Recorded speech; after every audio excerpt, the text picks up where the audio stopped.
Oke teman-teman semua, kembali bersama saya Vino dalam channel 5 menit belajar. Kali ini kita akan membahas soal tentang kesetimbangan di penumpu ya. Jadi jika L itu panjang papan 2 meter, massa kayu 50 kg, penumpu kedua berada di jarak 1,5 meter dari penumpu 1. Kemudian Dalton meletakkan beban 200 kg pada bagian kanan papan. Berapa jauh dari penumpu 2 beban dapat diletakkan agar kayu tidak tergelincir ya. Mungkin banyak yang bingung ya, ini juga gambarnya agak nggak terlalu tepat ya.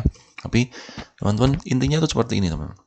Kalau ini semacam apa ya, teman-teman punya penumpu di sini dan di sini, terus ada papan.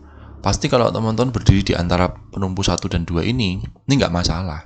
Tapi ketika sudah di sebelah kanan nih harus hati-hati. Nah, berapa jauh kita bisa bergerak ke kanan supaya papannya nggak tergelincir, jadi nggak terbuka gitu ya. Nah, itu yang mau kita cari. Jadi skema ini kalau kita gambarkan ya dalam bentuk diagram gaya, itu kira-kira seperti ini teman-teman. Jadi di sini ada penumpu 1, saya sebut sebagai N1. Di sini ada penumpu 2, ya saya sebut sebagai N2.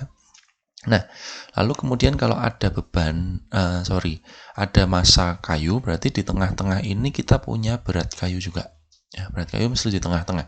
Jadi kalau massa kayunya 50 kg, berarti berat kayunya adalah 500 Newton. Nah, kemudian Dalton itu meletakkan beban 200 kg di sebagian kanan papan. Jadi di sebelah sini dia meletakkan satu beban ya, 200 kg atau 2000 Newton. Nah, ini jaraknya kita nggak tahu. Nah, kita mau nyari ini jaraknya berapa. Jadi kalau kita gambarkan sebagai skema jaraknya, ya skema jaraknya, ini kita bisa bagi seperti ini ya, teman-teman. Nah, jadi kalau panjang kayunya 2 meter, dari sini sampai sini 2 meter, maka ini adalah 1 meter. Karena ini setengahnya ya. Lalu kemudian ini ke sana mesti 1 meter ya. Tapi di sini udah ada keterangan bahwa penumpu kedua berjarak 1,5 meter dari papan penumpu 1. Jadi ini dengan ini jaraknya 1,5 meter, sehingga ini adalah 0,5 meter ya. Nah di sini ini jaraknya kita nggak tahu, kita memisahkan x, sedangkan di sini adalah 0,5 min x, walaupun ini nanti nggak penting. Nah oke, setelah itu kita akan gunakan prinsip sigma tau sama dengan 0 atau momen gaya sama dengan 0 ya, seperti itu. Nah, menggunakannya kalau momen gaya itu mesti memerlukan tumpuan. Tumpuannya di mana? Pasti di sini. Loh, kenapa bukan di sini? Bayangin ya, teman-teman, kalau ini nanti kita anggap dia tepat menggelincir, berarti ini papan ini akan tertumpu di sini dan ini akan lepas kan?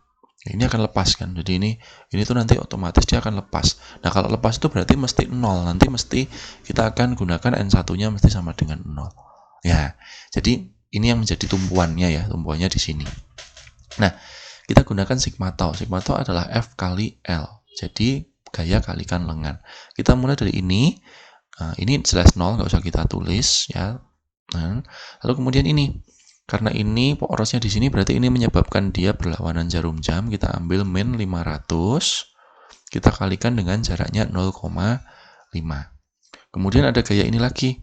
Ini karena searah jarum jam berarti plus 2000, kita kalikan dengan jaraknya adalah sebesar X sama dengan 0. Udah ya, jadi kita dapatkan 2000X sama dengan 500 dikalikan 0,5, 250.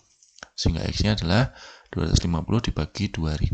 Jadi kira-kira 1/8 meter atau 0,125 meter atau kira-kira 12,5 cm.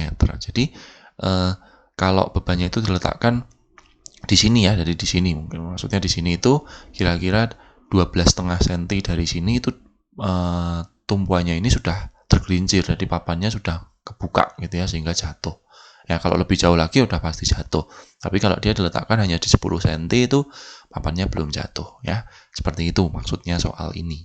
Oke, teman-teman semua, mudah-mudahan jelas dan jangan lupa share ke teman-teman yang lain. Sampai jumpa di soal selanjutnya. Terima kasih.